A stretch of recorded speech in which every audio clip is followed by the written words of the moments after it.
Headlines of VTV News. Grand ceremony marks 70th anniversary of Hanoi Liberation Day. Beltway systems contribute to Vietnam's development.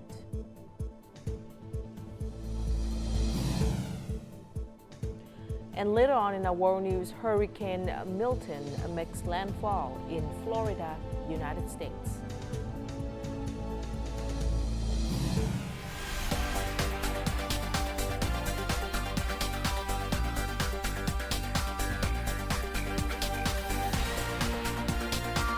Broadcasting from Hanoi, the capital of Vietnam. VTV News starts right now. Hello and welcome to VTV News, broadcast live to you from Hanoi. You're with me, Lina Pham, and here's the top news of the hour. Leaders and former leaders of the party, State National Assembly, government, and the Vietnam Fatherland Front Central Committee paid tribute to late President Ho Chi Minh and laid wreaths at his mausoleum on October the 10th on the occasion of the 70th anniversary of the capital's Liberation Day. Prominent attendees included National Assembly Chairman Trần Thanh Mẫn, former Party General Secretary Nông Đức Mạnh, former State President Trương Tấn Sang, and many Politburo members. The delegates expressed their profound gratitude for the late leader who devoted his whole life to the nation and led the people to glorious victories. Throughout his revolutionary life, President Ho Chi Minh held a special affection for and dedication to the capital city's development. His thoughts and teachings have become invaluable legacies, serving as guiding principles for the municipal party committee, administration, and people. These principles continue to contribute to transforming Hanoi into a more prosperous and modern city. The delegation also laid wreaths and offered incense at the monument for heroic martyrs on Bắc Sơn Street near the mausoleum. A grand ceremony was held in Hanoi this morning, October the 10th, to celebrate the 70th anniversary of the capital city's Liberation Day. Prominent attendees included Party General Secretary and State President Tô Lâm, National Assembly Chairman Trần Thanh Mẫn, and other party and state leaders. More in the following.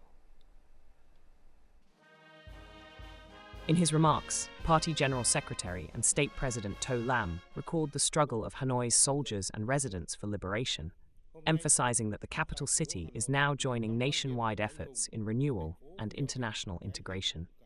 Today, Hanoi stands as Vietnam's political and administrative hub, a major center of culture, science, education, and economy, as well as a gateway for international integration. The leader highlighted that Hanoi ranks among the world's 17 largest cities. He added that the city leads the nation in Human Development Index, education, and training. The top leader expressed his hope that the capital will strive to be a shining example and a source of pride for residents and soldiers nationwide.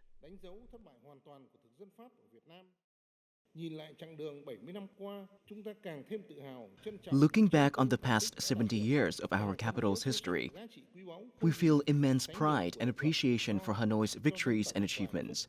We deeply understand the priceless and incomparable value of independence and freedom for our nation, the happiness of our people, as well as the value of peace and development.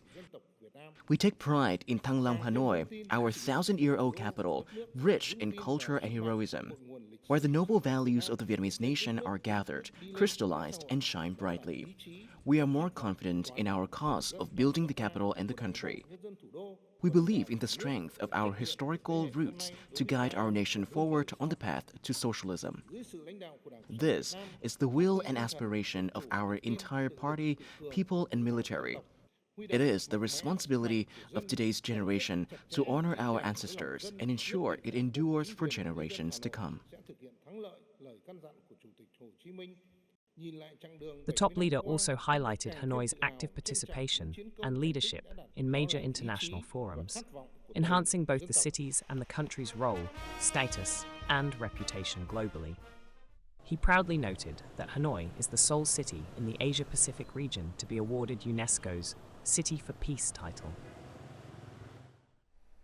Prime Minister Phạm Minh Chính of Vietnam, Prime Minister Sonexay Siphandone of Laos, and Prime Minister Hun Manet of Cambodia held a special meeting with the leadership of the ASEAN Business Advisory Council, or ASEAN-BAC, in Vientiane on October the 10th on the sideline of the 44th and 45th ASEAN Summits in Laos. The Prime Ministers and ASEAN-BAC representatives discussed solutions to enhance cooperation and deepen the partnership among the three countries in economic integration. They focus on strengthening connectivity by improving infrastructure and transportation links to facilitate trade and investment flows. The leaders also emphasized enhancing economic resilience through policies that can withstand economic shocks and ensure sustainable growth, empowering the private sector to encourage greater participation and investment from ASEAN businesses in regional development initiatives.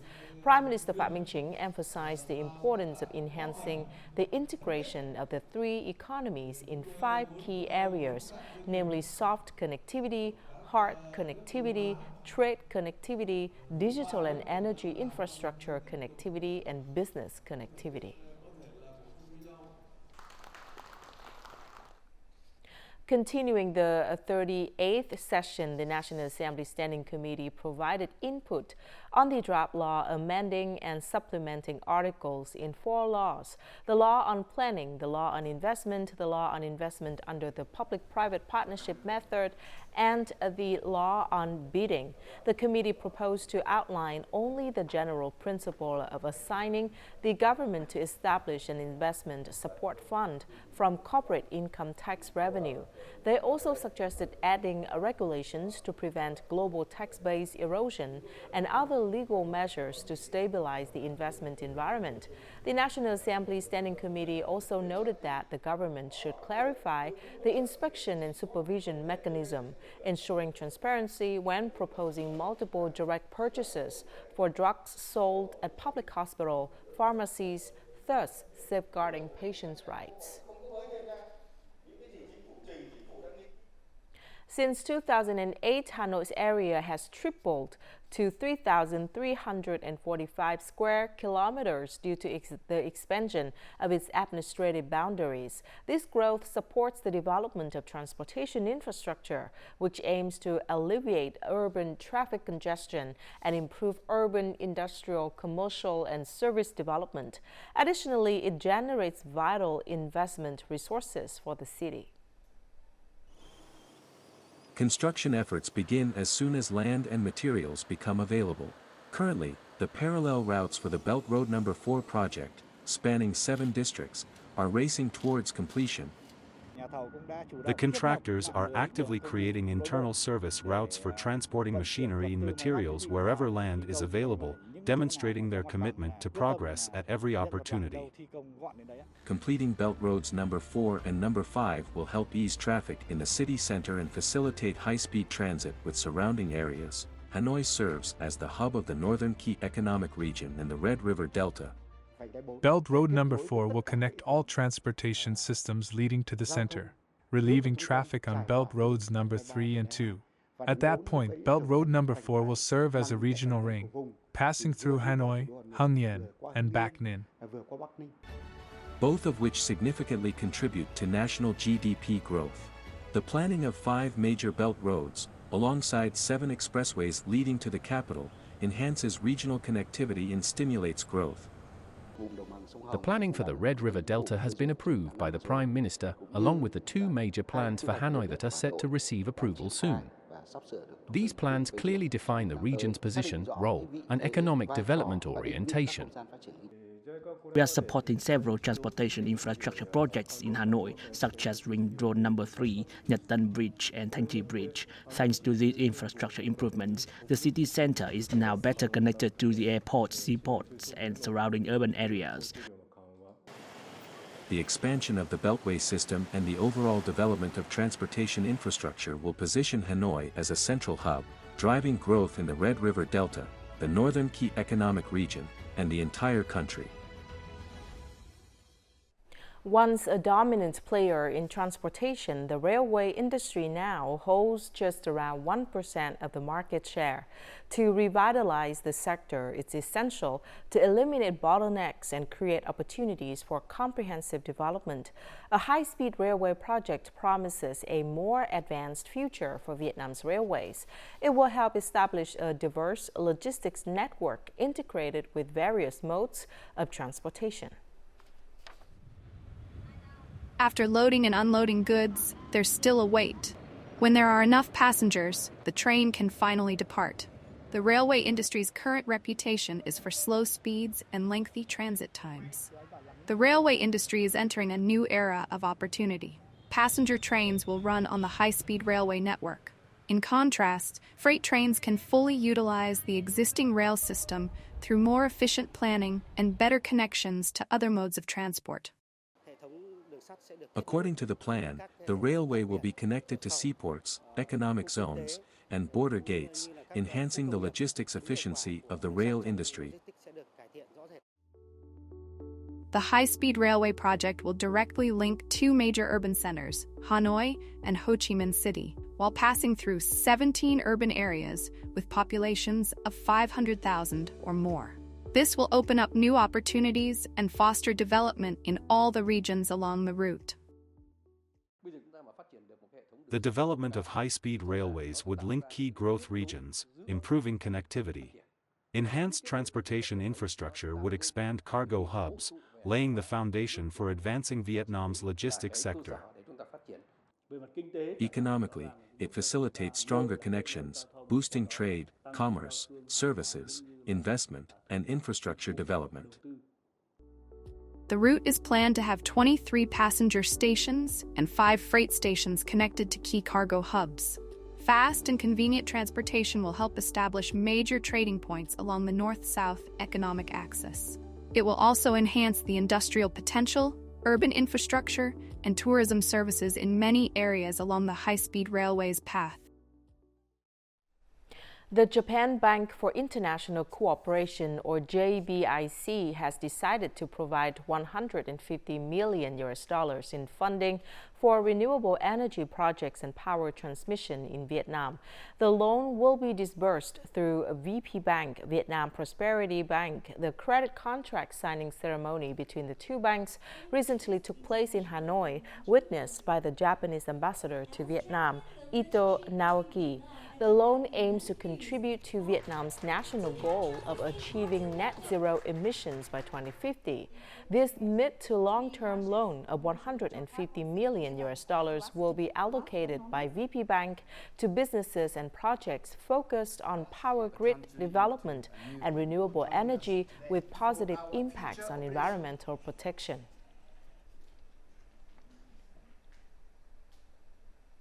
And before we move to the next part of VTV News, let's check out how the Vietnam dong is weighed against other currencies in the world market today.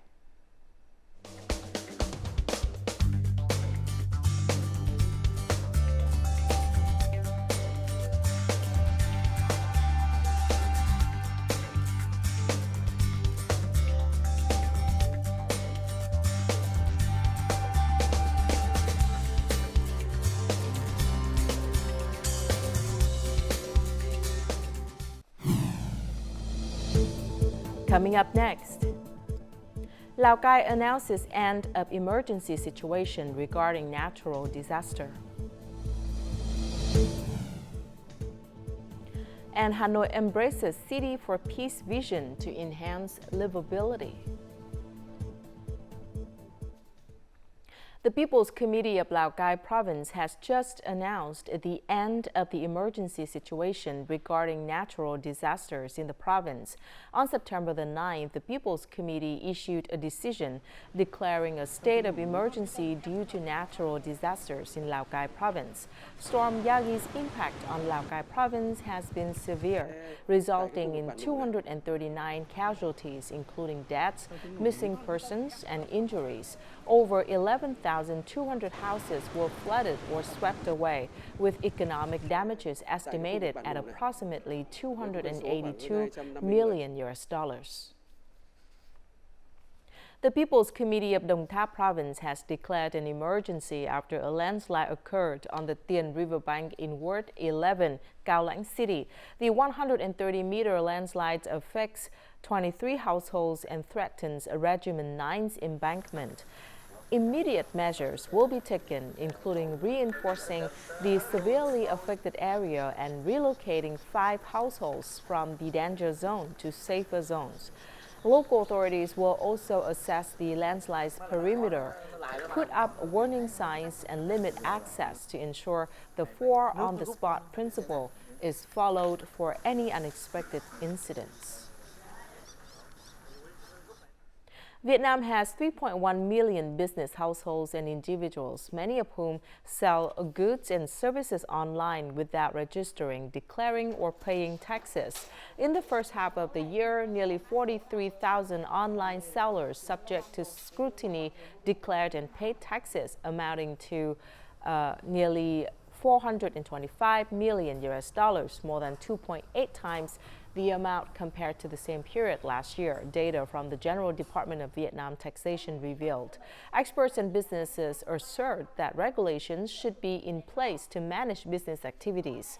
When a business registers, the state recognizes its legality and offers support and protection policies in case of disputes. Business registration would better protect the rights of third parties and consumers.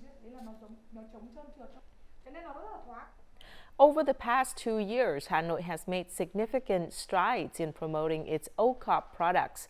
In August this year, the city's Department of Agriculture and Rural Development organized a Hanoi Vietnam booth at the Formex Handicraft Fair in Sweden. The capital strives to become a pioneer in exporting local products, demonstrating that the nation's OCOP products have a competitive edge in the global market. With modern designs and eye-catching styles, products from Phu Xuan Leather Shoes Village in Hanoi have found their way into several countries, catering to markets that appreciate genuine leather and handcrafting. At this production facility, workers are completing orders from Singapore, specializing in leather-soled shoes. Product quality is to be determined by the company itself.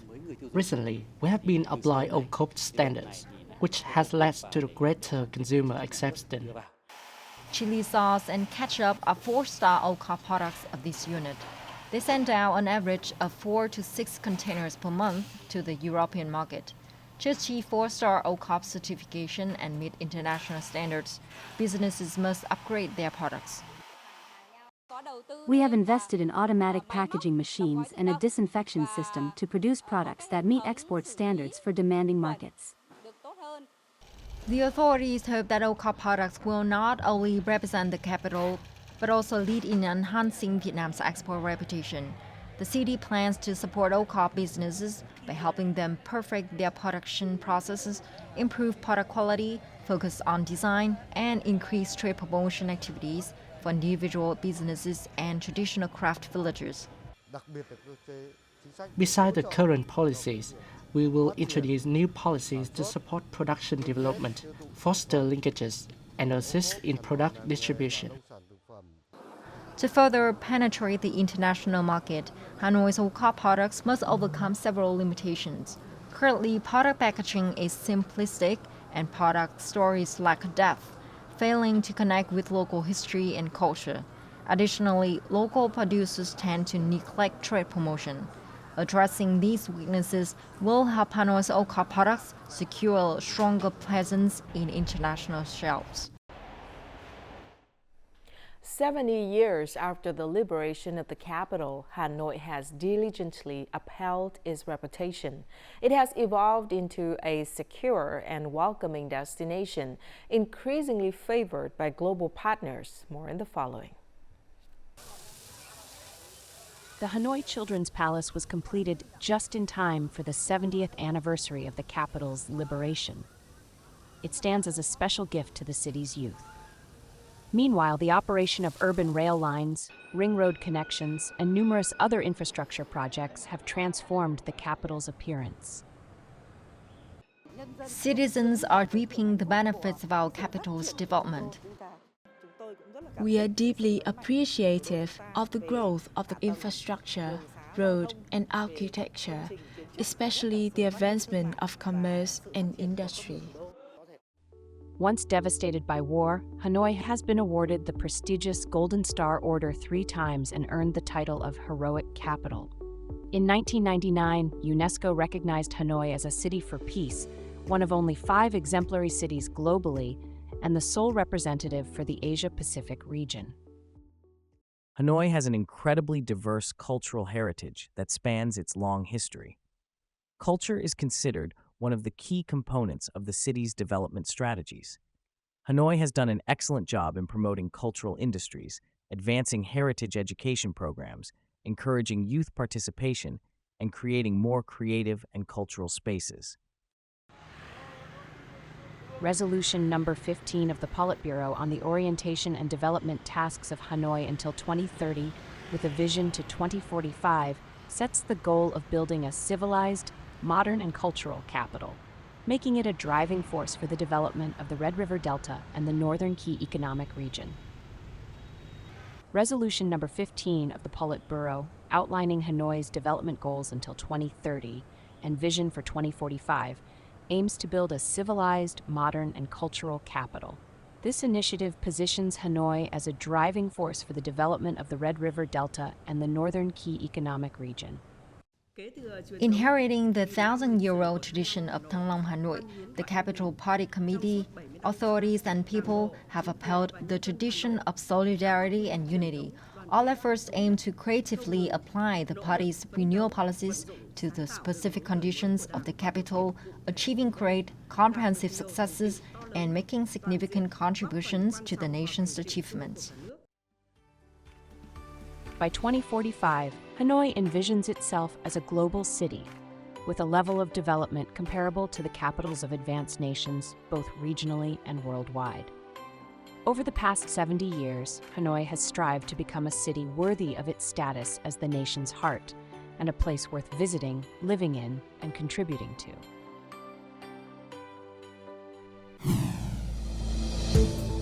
Coming up next in our world news, Hurricane Milton makes landfall in Florida, United States.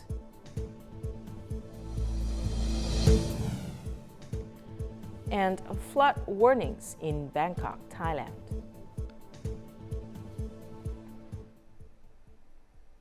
Last night, Hurricane Milton made landfall in Florida with winds reaching up to 195 kilometers per hour and heavy rainfall. Although the storm has been downgraded to a Category 3 on their Saffir-Simpson scale, it remains highly dangerous. The National Hurricane Center has warned that Milton could cause storm surges, flash floods, and strong winds, posing a threat to public safety. Hurricane Milton has resulted in at least 2 fatalities and several injuries. Currently, approximately 9,000 National Guardmen and 50,000 utility workers have been deployed to Florida to assist in recovery efforts. Residents of Thailand living along the 3 major rivers in the central region are preparing for rising water levels. Thai officials have warned that the Chao Phraya Thachin and Maya Klong rivers are likely to overflow from October the 13th to the 24th. Flood waters from the north combined with rising sea levels could lead to flooding in low-lying areas along these rivers, especially in areas outside flood protection barriers. 7 provinces are expected to be affected by this flooding event. Global oil prices closed lower on October the 9th after the U.S. reported an increase in crude oil inventories. The U.S. Energy Information Administration announced that crude oil reserves rose by 5.8 million barrels to over 422 million barrels last week, significantly exceeding previous forecasts. Additionally, economic issues in China, the world's largest crude oil importer, have hindered price increases. However, the decline in oil prices has been relatively modest due to supply disruption risks from Iran and the approaching Hurricane Milton. Cement, concrete, a crucial binding agent, is responsible for at least 6% of global CO2 emissions. It's considered a hard-to-abate sector, generating massive volumes of carbon dioxide. This comes not only from the coal used to heat kilns, but also from the conversion of limestone into clinker, a key part of the production process. However, oyster shells can replace limestone in concrete, helping the construction industry reduce its carbon footprint. London-based designer and architecture Muka Sisorayotin has developed a bio-alternative material to traditional concrete using crushed oyster shells to replace limestone, a key ingredient in cement. Her goal is to one day use oystercrete in large-scale building materials. Oystercrete is a bio-alternative material to traditional concrete. Using discarded oyster shells. We sort of took that shells and saw the potential in the shells, and it's have the same chemical composition as limestone. She was inspired to use the shells after she came across a busy oyster restaurant in London that throws thousands of shells into the bin every day. Sisorayotin set about developing a new sustainable building material, replacing limestone with crushed oyster shells. We would crush them with our small crushing machine, and then we would separate these shells into varying sizes, and then we would combine them into an oystercrete mix. Sisorayotin describes her early products as small interior design objects, but she wants to eventually scale up production to create practical, large-scale oystercrete building materials. Her project could potentially contribute significantly to global efforts to combat climate change and achieve net zero emissions. And now let's take a look at the weather forecast.